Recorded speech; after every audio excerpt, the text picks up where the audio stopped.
Good morning and welcome to this week's Jump discussion. This week we have a special guest who will help us demystify training your team to succeed and is your training fit for purpose. But as always, let's go through some stats.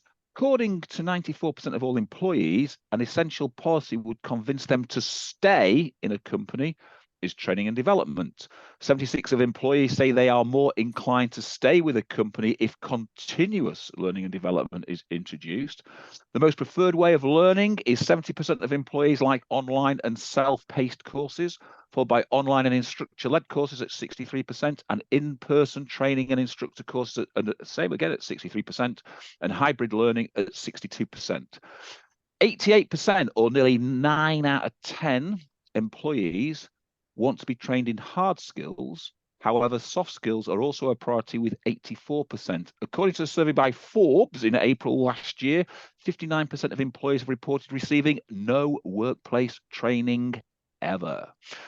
Around 57% of companies invest between $500 and $3,000 per employee. Wow, big spenders there for their development and training of their staff. Retention is higher, retention is 34% higher among employees who have the opportunity for professional development, and 54% of employees want to get leadership training. 83% of companies say development of future leaders is very important, but only 5% have leadership development programs in place. And companies who invest in training are likely to be 17% more profitable than their peers. So there's a thought on training. Today's guest is Banerjee. Bobby is the founder of Elevate, a bespoke recruitment training business. Bobby started life as a vocational trainer, but in 2013 saw the light. Well, I'm not sure whether he saw the light, but he entered recruitment as a consultant for S3. Yeah. But had a stellar career at S3. They recognized his skills, and in 2016, he became their learning and development coach, responsible for all new starter development and people with 12 months skills to principal. In 2018, he moved to, is it pronounced EQ? Just Matt, pronounce it EQ. VQ, yeah. VQ. It's a strange spelling. As head of talent, but also went back on the tools for a bit of account development and grew a very large account. He undertook a few contracts until 2021 when we opened Elevate. Again, as I said, a company for training hands-on recruitment skills for those required to be a top excellent biller. So welcome, Bobby. As always, I've got Dave and Paul with me as well. Heather has just been taken off the call because she's got a HMRC emergency. Okay. And we all said, wow. Not hers. Let's just add that point. Yeah, we did say, wow, yeah, but there you go. So she's off dealing with the HMRC. So let's jump into training and development anyway. So welcome, Bobby. Thanks for your time. First question. Cheers, thank you. First question then is, what are the telltale signs then that recruitment team training program is falling short of its objectives, and how can these be addressed? Yeah, I mean, first and foremost, Howard, can I just carry you round to do that introduction wherever I go? Because that makes me sound a lot better than I am. So thank you very much for that. So what we've generally tended to look at certainly what I've tended to look at over the last 7-8 years as a trainer is essentially looking at the objectives that have been set out, and some of those objectives are behavioural, some of those are performance based, and some of those are essentially around KPIs, because I feel like KPIs are an important part to underpin the practices of a business. And whilst a lot of which is weird because quite a few recruitment agencies try and offer this zero KPI mentality, whereas I feel like, you know, having the right numbers and structures in place could really help. Maybe that's my S3 background, I don't know. So looking at those behavioral and performance based indicators of success is really important. So looking at what behaviors you're looking to increase competency around, but also looking at the performance statistics, because, you know, at the end of the day, it's a results business. So what I don't generally tend to do that from the behavioral point of view is to do things like competency assessment. So looking at how you know, what particular competencies need to be assessed. You know, at the junior level, it can be candidate qualification, client qualification, objection handling, those kind of key areas that make someone a success in the first instance, and being able to look at what success looks like for each individual company. because for every company it's different. And I think having those competencies and those behaviors set out from the beginning and defined at the beginning is really important to do. As far as the performance behavior, performance objectives goes, I guess it's harder for an L&D company or an L&D person to be directly responsible for hard KPI performance. But what you can see is an increase over time, which is really important. And so it's how do you identify what those KPIs that actually build success? Because unfortunately, I still see companies using things like call times, voicemails left as a measure of success. Whereas actually real success could, you need to have a core four objective. So whether it's, if it's business development, it's meetings, sure jobs, but how are you building those relationships forward? And so it's how do you so and how is the training a bit geared towards those objectives with outcomes that can then easily be put down. So we're working with a client at the moment in Peterborough where we're actually setting the KPIs for the week, which we're finding really empowering because, funny enough, the people are taking away going, I've got something that I really need to do before next time.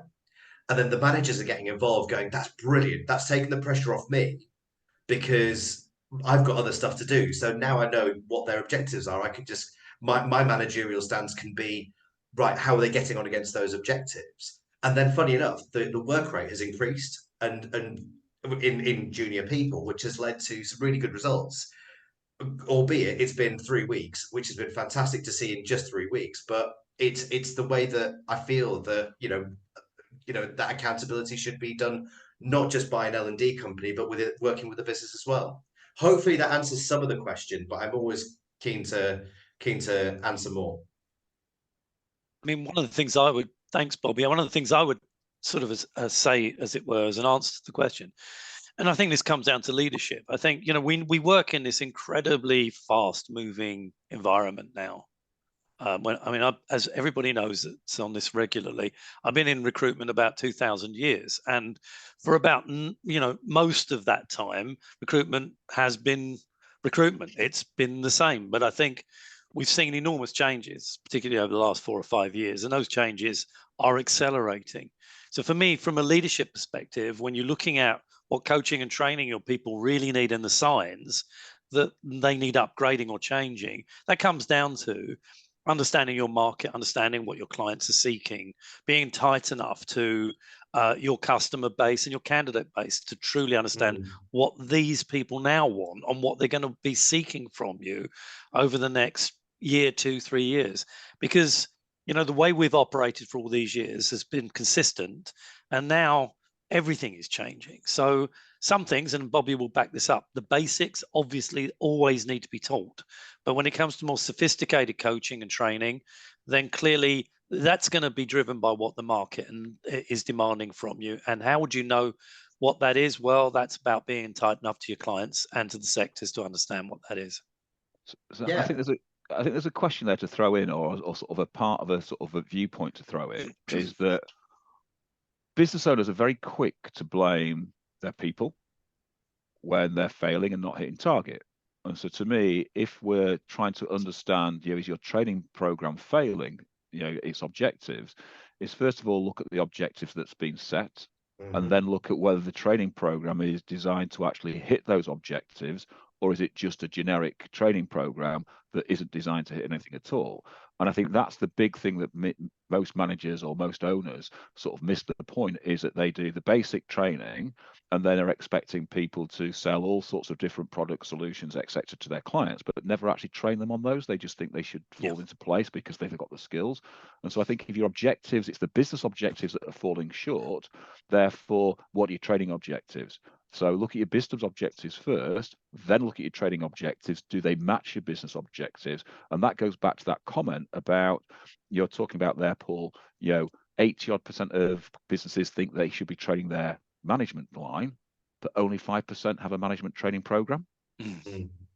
Now, we've said for years that the biggest people that affect the coalface in recruitment, team leaders, managers, It's not the directors and owners of the business, because they're probably too far away from the coalface. It's the people at the coalface or just above the coalface that have the most effect. So I think that, to me, Bobby, is where you go. I love that comment about you're setting the objectives weekly rather than having standard KPIs, that are meaningless. And we've said it for years that, telephone calls, the number of calls, etc., are meaningless. It's what actually comes from those calls and how they work. Yeah.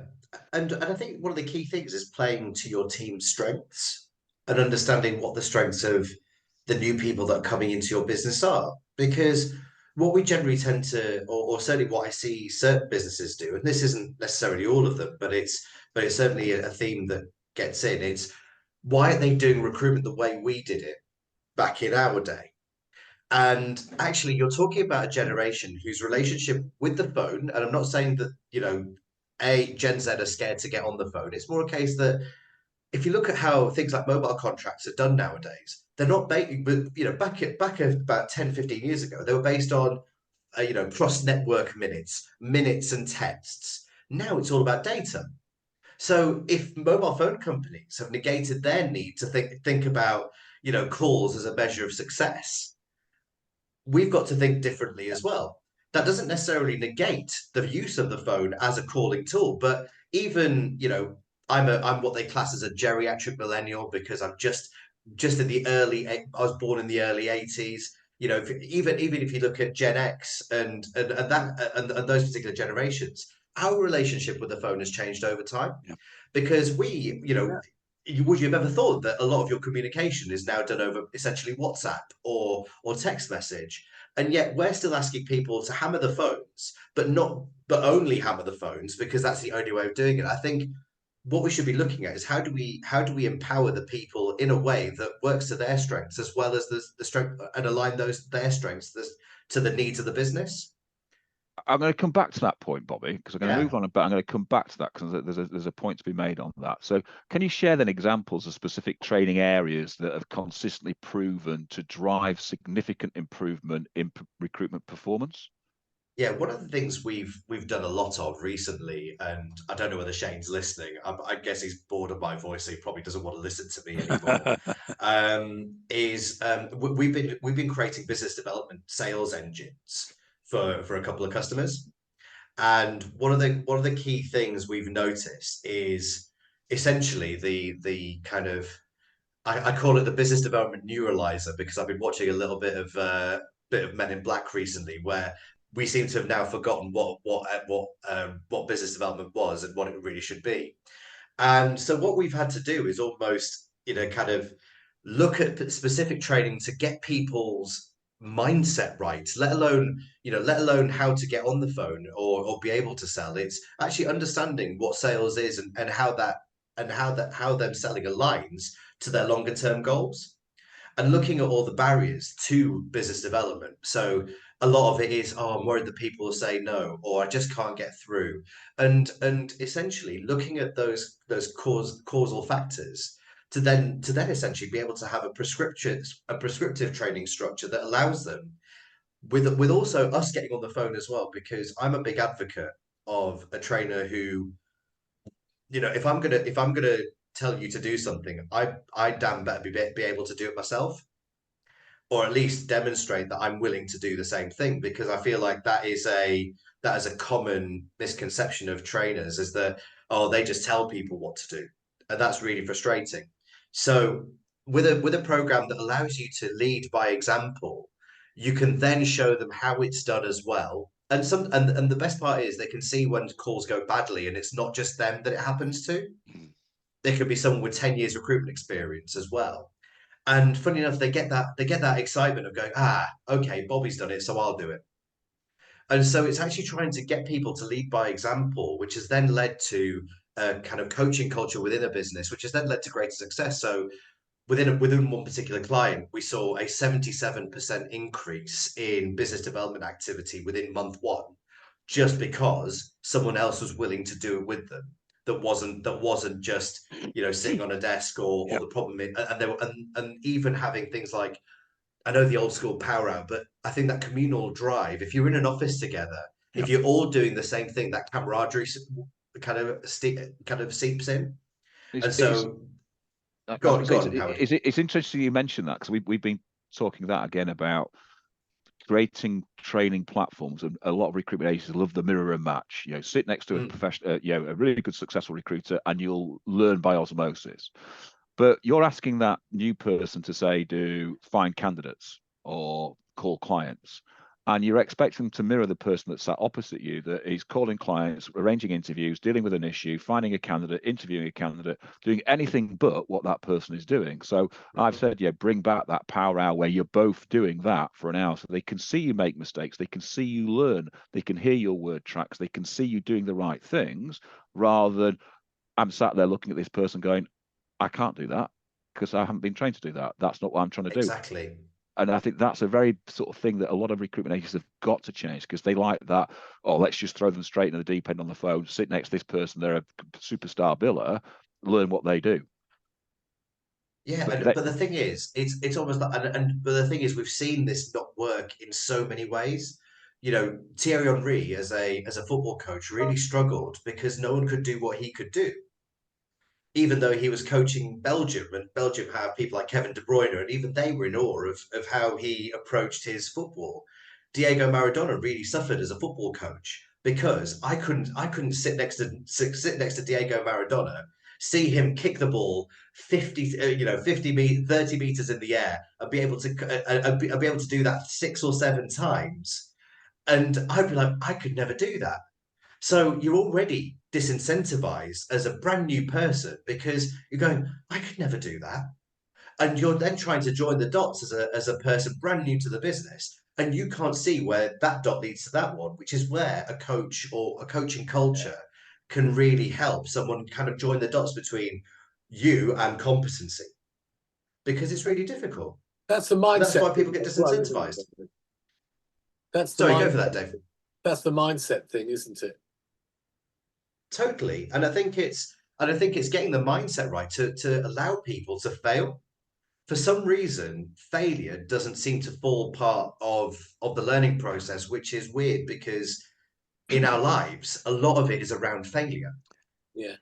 Me touching the radiator, you telling me that not to touch the radiator as a child isn't going to work. Me touching the radiator and feeling how hot it is makes me realize that I should really be kind of, reticent to touch the radiator, or at least check it, give it a little tap to see if it's warm.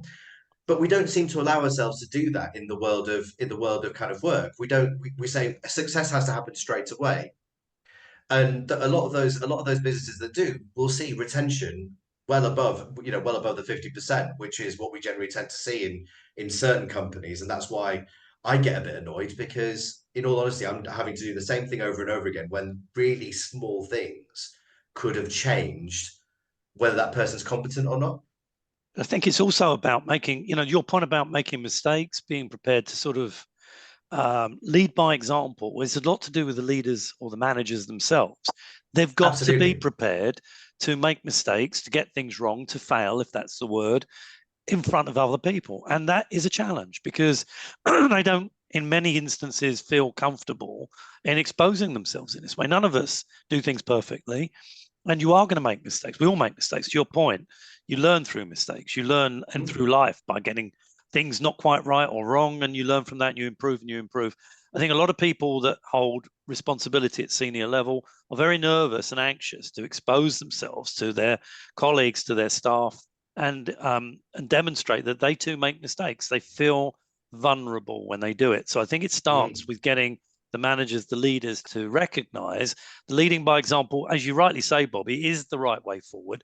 And actually making a mess from time to time in front of your people is a positive, not a negative. Totally. And that level of vulnerability allows for psychological safety, because then go on, Howard, you look like you're just about to jump in. I was going to say, let's move this on, because I think we're going to push into some other things that will other questions. So how do you recommend then tailoring a training program, because what we're talking about, that suits that diverse needs and skills levels within recruitment teams, because that's where we're touching, aren't we? The different skill levels of touching teams, the different diversity, lack of failure. So how do you recommend a training program that suits the diversity needs? I think it's identifying the needs first. So, any half decent learning coaching company will probably do some kind of learning needs analysis to understand what the business really needs. But more importantly, it's breaking down from the kind of it's breaking the onion down into its composite layers and going not just, hey, we want people to get better. It's what does better look like? It's what particular behaviors do you need people to see to identify that they've gotten better, as it were. And it's almost doing that 5 whys technique with each customer to really understand what their needs and skill levels are. I guess there's no one training program that will ever cut. There's never a one size fits all when it comes to training. And what we notice is a lot of the coaching that we deliver to recruitment consultants is some of the most impactful stuff because it's direct to them, or even if it's a group coaching session of maybe 2 or 3 people with me, they all have the same problem. Therefore, their needs are getting met. In a training room, what will generally tend to happen if you've got people with diverse needs and skills, people tend to clock in and clock out when they think that something is appropriate or not to them.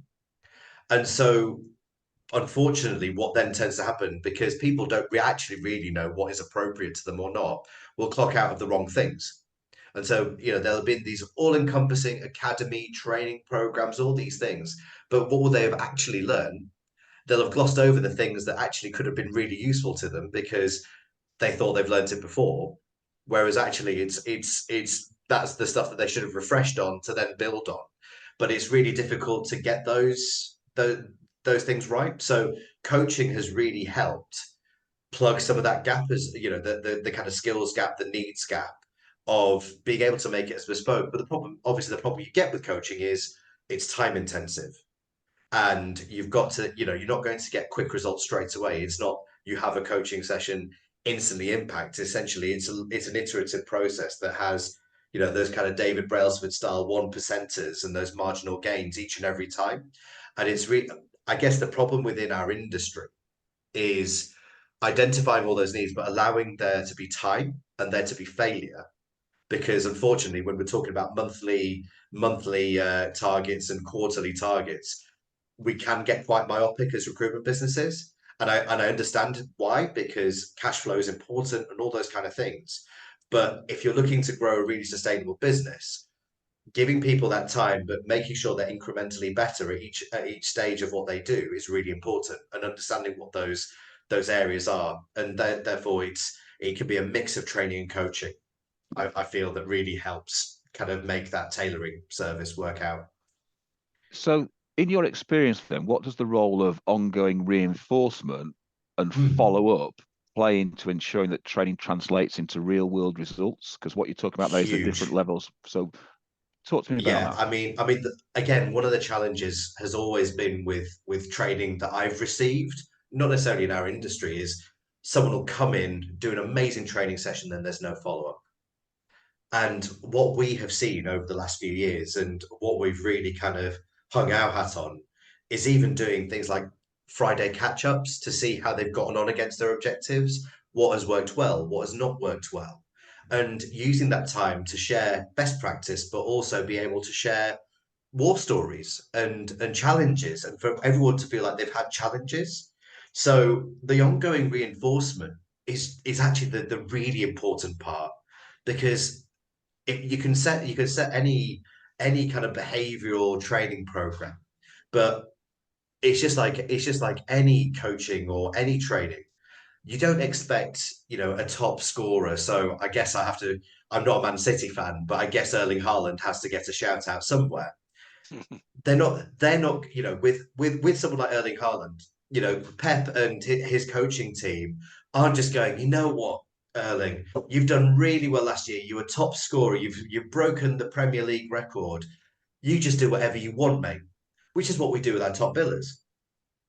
There's got to be a performance improvement plan. That performance improvement plan has to be ongoing and reinforced, because you don't see someone like Erling Haaland resting on their laurels and just go, yeah, I'll just do what I do, and hopefully Kevin De Bruyne will just come up with an incredible through ball, and I can just run and slot it in. He's learning from his mistakes. He's learning from missing sitters like he did a couple of weeks ago. Like, he did his first ever game for Man City where he missed a sitter in, I think it was the Community Shield, and you could just see in his eyes he was just like, I need to learn from this, and that's why he performs the way he does. So how can we reinforce those behaviors, those values of making sure that you're not the finished article, and making sure that everything that we're doing now is a case of just getting better and better and better, because no one is above training. I think I put this out there quite a bit. Everyone needs a performance improvement plan, including all of us, directors of companies and all that kind of thing. Because actually, how do we get better? And performance improvement is unfortunately only tarred with underperformance. But what we want is a performance improvement plan for everyone, and that's where you can get that ongoing reinforcement, and that's when businesses improve. And I think just to pick up, sorry, Howard, just to go on, you first then. Let's juggle. Okay, I was going to say, so that sort of goes back to some of the stats that we said, that 94% of employees think that training is essential, but 76 are more inclined to stay at a company if training is continuous and development. And it's that continuous work, because again, what we see in recruitment is a day's training, a couple of days training, a week's training, etc. at the start, and then zero after it for quite some period of time. And that sink and swim mentality means that lots of people sink, and that sinking costs a lot of agencies an awful lot of money, both in the employment of the person, but also the development of the person, but the loss of revenue that person hasn't brought to them. And again, it's that process that when you start to look at teams, what you're looking at, where you've got big billers, can they make them to be even bigger billers? But can you take your average and increase that mean average? So if your average is we're billing 100k and you've had 10 people billing 100k, which is £1 million, but if you can get them all to raise by 10%, that's a huge amount of cash just by the same people. So that continuous learning then has to be part of that, because otherwise, people don't learn, they get stale. In fact, they go backwards. Absolutely. I think it's looking at the performance metrics of a business. And unfortunately, I think we place way too much an emphasis on headcount. And I know that becomes a real driver for exiting and all that kind of stuff. I completely get why we focus on headcount, but surely profit per head is way more important, because if I can increase profit per head in a 50-person organization, and it's by and if it's by 500 quid a month, that's an extra, that's part of £1 million. And yet what we generally tend to do is look at, I need to get my headcount to 30. Headcount, and dare I say, and I hope people from S3 back when I was working there don't take this the wrong way, but headcount bonuses were coming around Christmas, which meant that the people that I was training in November and December, dare I say, it was almost like polishing turds. In that it was people that weren't necessarily right for recruitment, but people that were just brought in because a headcount target needed hitting. And so if you're looking at how because one of the questions around kind of reinforcement and techniques to reinforce, if you're not getting the right people with the right behaviors, then there's no point doing the process in the first place. So the internal recruitment has to be right to start off with, to be able to apply as many of these techniques as you want. Again, I could go into a lot of like sports-based metaphors around, I don't know whether many of you are aware of the back office team at Brighton and Hove Albion. And what they've done is their recruitment structure and their performance and strength and conditioning structure is so good that all they've done is be able to capacity plan for when people leave, because they've got the right behaviors, the manager instills the right behaviors, the coaching staff are all aligned and have that golden thread running through everything that they do, which is why they've drastically overperformed compared to a lot of their rivals. Just to pick up a point, just to pick up a point you made very well. I mean, the point about training, and I think we've all been in this position, Bobby, is where you provide great training and then people go off back to their desks, and if nothing is followed through. And to my mind, when you think about the way we operate as human beings, the way we master anything is through repetition.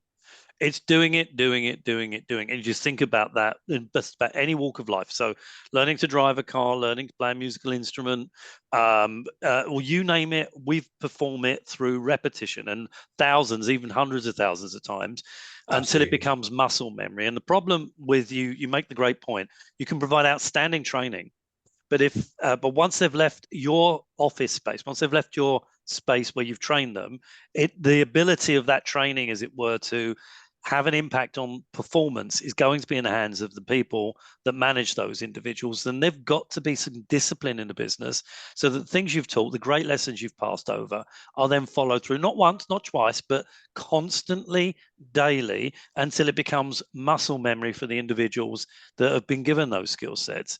Once that happens and you've got this constant repetition, you start to see an improvement in performance. But too often, people go back to their desks, I've been trained, I know what I'm doing, and then it evaporates because they don't follow through and their managers don't get them to follow through. And even if they do, it's a few times, but it isn't consistent daily or weekly.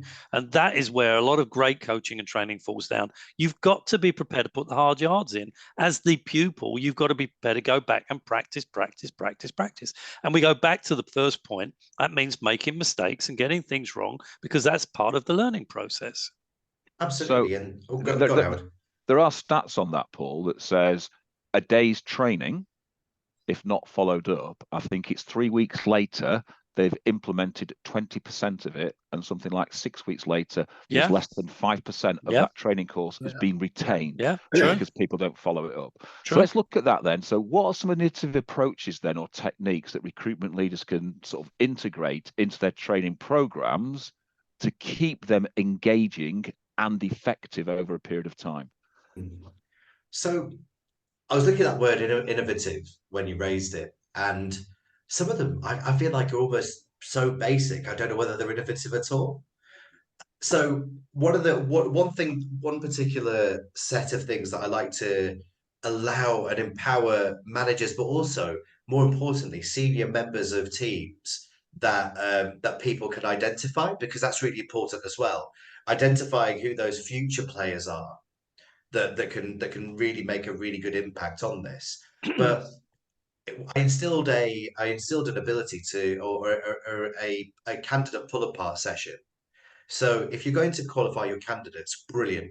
Present them to the rest of the team and get the team to understand why this person's any good or not. So being able to ask questions of each other and then go, well, actually, did you get the salary or the daily rate? Oh, well, actually, I got this, but what's the range? Well, actually, I didn't get that. So fine, I can go back and I can learn from that experience to go, well, actually, I need to get the range of that person, and little things like that. So it gets to a point where over a few weeks, those people that are fairly new to candidate qualification or screening or vetting or registration, whatever the term is that you use to speak to candidates and see if they're any good for your positions, is to have those weekly, daily pull apart sessions that everyone's accountable for, because it's done for anyone that has qualified a candidate in the last 24 hours, and be able to explain why you wanted to take those people out to market, which then means that everything that you're doing. So have I got references for this person? All those commercial drivers, have I worked out where this person's interviewing? Do I know what's going on at their company? Who's the right person to have a chat with at their company for a good reference when the time comes? Can then become which then becomes really quickly kind of burnt into the brain, and those kind of motor neurons kind of work effectively, and that repetition then kind of comes in. It's about how easily, the very simple reinforcement tools, as we've alluded to be able to do that. It's using, being able to use consistent timeframes for you as a senior person to have a conversation with that junior person to go, right, what are the challenges?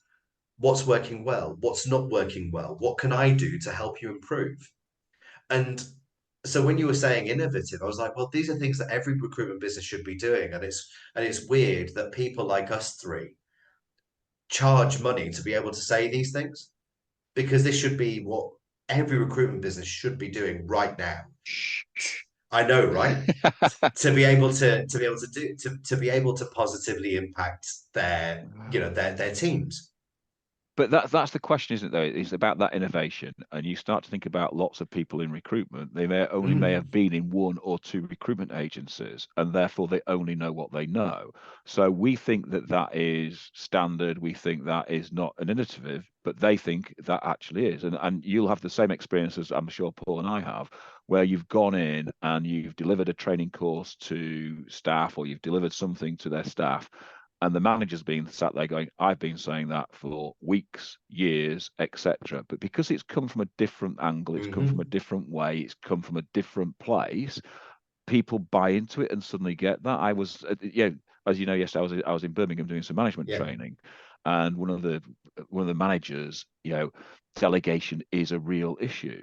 And it was really interesting. One of the other people afterwards said, the fact that she admitted that now is a real big step, because we've never been able to get that to before.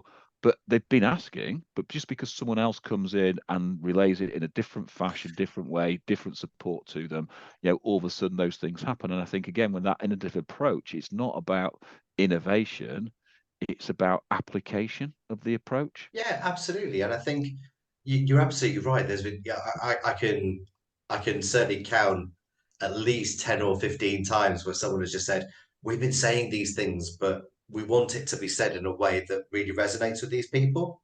And I remember my managers telling me stuff that I now teach other people. But I was going, oh, that's just my manager telling me what to do. Because unfortunately, that is just our natural reaction to the way that instructions are given to us. So it's looking at how the instruction can be given in a way that almost makes it seem like it's their idea. My wife probably isn't listening to this, but I know that there's been times where she has planted things in my head, and then I think it's my idea, and she's just there laughing in the corner, because that's just how we love to operate, and our egos, as certainly as directors, managers, can't be fragile enough to go, oh, well, actually, if I'm saying it, then that has to go and no one else has to say it. Unfortunately, we do need different voices from time to time. For every decision that we make, sometimes we get recommendations, we get friends to tell us whether that's the right thing to do or not. I've been looking at a house recently, and we had some of our close friends say, yeah, actually, this is a really nice house, go for it. Because unfortunately, that it doesn't matter whether you think it's right. It's quite nice to have that external validation. And so allowing that external validation to come in, because unfortunately management is internal validation. People don't deal well with internal validation. External validation is where people go, if someone that is completely neutral and objective says the same thing, this must be right. So if we look at that, then how can recruitment leaders sort of accurately assess their teams and the training that they need and identify areas of improvement? Yeah, so I think having a coaching mindset, and certainly first thing I'd say to any business that has managers within their team, I would strongly recommend them going on a coaching course of some type. I'm not affiliated to any, so I'm not necessarily going to say that there's any particular ones that are any good, but I think having those coaching mindsets and being able to have coaching-led conversations each month, or certainly each week with your team, essentially using like a grow or a cigar model, being able to then go, well, actually, what are the gaps that we see? And removing that manager's hat and almost having like that kind of arm around the shoulder kind of man management style can really help people kind of develop and move forward. So recruitment leaders can take that coaching mindset to then be able to understand what the real needs are of the business. I guess from a crow's eye view down, I'd probably be looking at the ratios of each business. So some of the things that I look at with businesses that I work with include things like their interview to placement ratio, their CV sent to jobs, because there are some prescriptive factors there that can identify some common traits within the business, as you guys probably do quite regularly.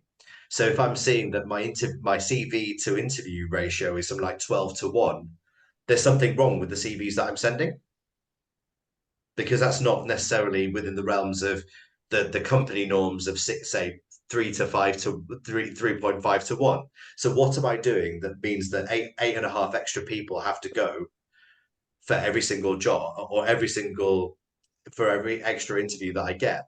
So there's obviously little things that we can do to kind of look at the metrics that we provide and look at the ratios and see how we can work with those. But also from a behavioral level, it's identifying what's happening at the coalface and making sure that you're spending time with these people and essentially getting to know your people better, because the best managers out there, whether it's in business, sport, whatever, are able to identify and empathize with their people and then be able to understand what their challenges are. If I'm using Stephen Covey's 7 Habits, you've got to understand, then be understood. And so it's those little things that can be done to be able to kind of get the right training needs in there. So, and then once you've done that, and I guess it is a slower process, but once you've done that, the training process can be quicker and more effective. A couple of things Howard, a couple of things I'd just pick up on your points on this.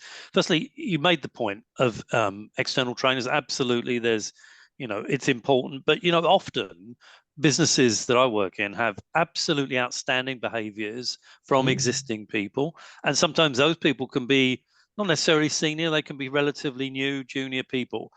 And if you can identify that certain people do specific things very well in the business, why not use them? Why not ask them, delegate to them, get them to coach other people? Your point about, when you speak, sometimes a senior person, it's dad speaking, they hear white noise and someone else comes in and says exactly the same thing. And it's a revelation. But if they hear it from their colleagues, there's a difference. It has resonance. It makes an impact. I think the other thing just worth mentioning, I know we're running out of time, is to say that when we look at coaching specific needs, identify great skills, identify real talent. It's much easier to get people to go from good to brilliant than it is to get people to go from poor to good or average. Work on people's strengths. Make sure that when they demonstrate real ability and talent, that where you improve them, where you look at coaching them, use their natural skill sets. Let's get them from very good to outstanding, because it's not that big a leap when you've got the inherent ability in the first instance.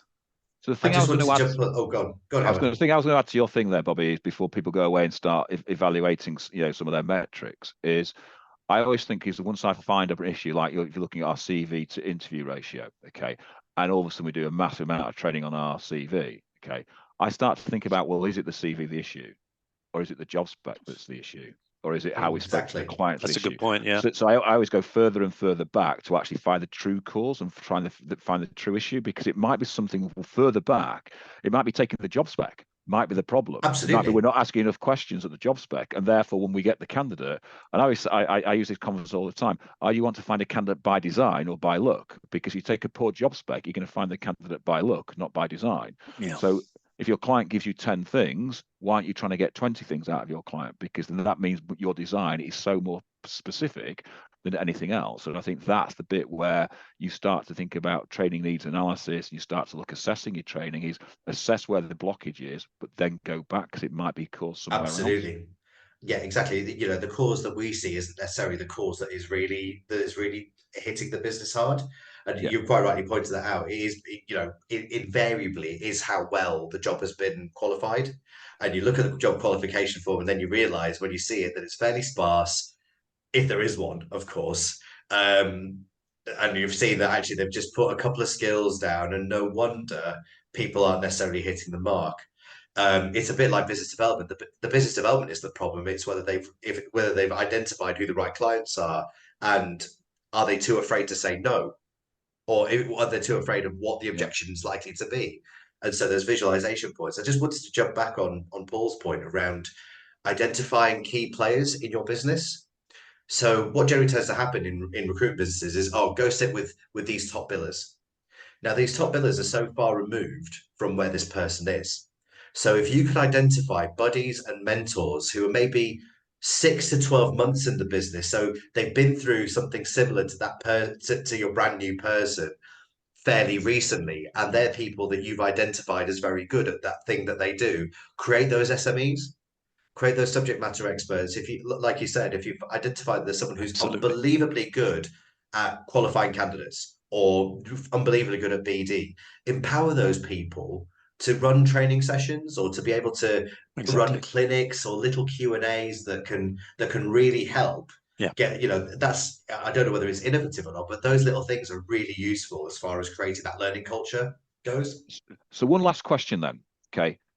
Can you share then success stories where you've taken a recruitment team, your training overhaul has led to performance enhancements, and what lessons can be gleaned from that experience? Yeah, totally. So I was really fortunate to work with 4 18 to 21-year-olds who'd gone through an early apprenticeship program in recruitment, and getting them to become consultants in their healthcare market. And what we ended up doing is understanding essentially what their real goal is. Because funny enough, making placements and getting money is only half the real reason why people are in your particular company. It's what is that money going to buy them that helps them fulfill some kind of lifelong dream is a real important thing. So, for example, when I got into recruitment, I've been, as you were alluding to in my intro, rightly or wrongly, I'd actually been made redundant twice, and I had a bit of student debt, and my key driver was to get rid of my student debt. And so, the moment that my student debt was starting to reduce, that's when I started to realize, now I get why I want to make money in this. And so it's getting to understand those particular things. And what we did through a series of coaching and training interventions over the course of about 10 to 12 months, we got those people from essentially 1 to 2K a week GP on contract to all of them running between 9 and 12 grand a week, which made them into essentially 4 of the richest 18 to 21-year-olds, certainly in Birmingham, if not around the area, if not around the Midlands, just by being able to identify what their next goal is and being able to look at, well, how are you going to hit that? What are the metrics of success that we're going to be accountable for to be able to get to push along? And that monthly intervention got those people. I mean, one of those guys is now he's running about 19 grand a week, which is phenomenal. He's 23. He's living all of his life dreams just because he was stuck to a process. We created a process and consistently stuck to a process. I think that C word is all too missed in our world. Consistency is so important. You talked about living, loving, and learning a process. It's also consistently doing it time and time again, whilst not eluding gaps. And we were able to then get, essentially, like I said, I think one was running 9, one was running 10, one was about 12, and the other one ended up on 17, 18. And the lessons I gleaned from that are, like I said, consistency is key. I think the person that you has to have the right mindset. And the biggest thing I ever look out for when it comes to a junior recruiter is the ability to learn from feedback and implement what's been said. I don't need anything else from a trainee recruiter, because if they're willing to learn and they're willing to learn from the feedback that they're given, that's one of the key traits I see in top billers. So what we're saying then, I was going to say, to close off, because we're running very short of time. Yeah, of course. To close off, what we're saying then is, having a training program works. A consistent one, yeah. But then having it consistently over and over and over and over again, rather than just one hit and hope it works, is what we're talking about. Yep. What we're talking about then is creating a coaching culture where everybody's involved in that training program to help people. I always say get people on the treadmill, but it's about taking people onto the treadmill and holding on there whilst they can get their legs going at the same speed the treadmill's going, and then allow them to run by themselves and develop by themselves. Yeah. But it's that continuous, consistent, ongoing training that helps engage them, retain them, and increase their billings. And enjoying being on the treadmill whilst they're doing it. Good point. Yeah, Having fun. Great point. Bobby, thank you very much. Some very interesting thoughts and some very sort of interesting things sort of running around my head from that conversation. I hope everyone else has sort of got the same sort of viewpoint from there.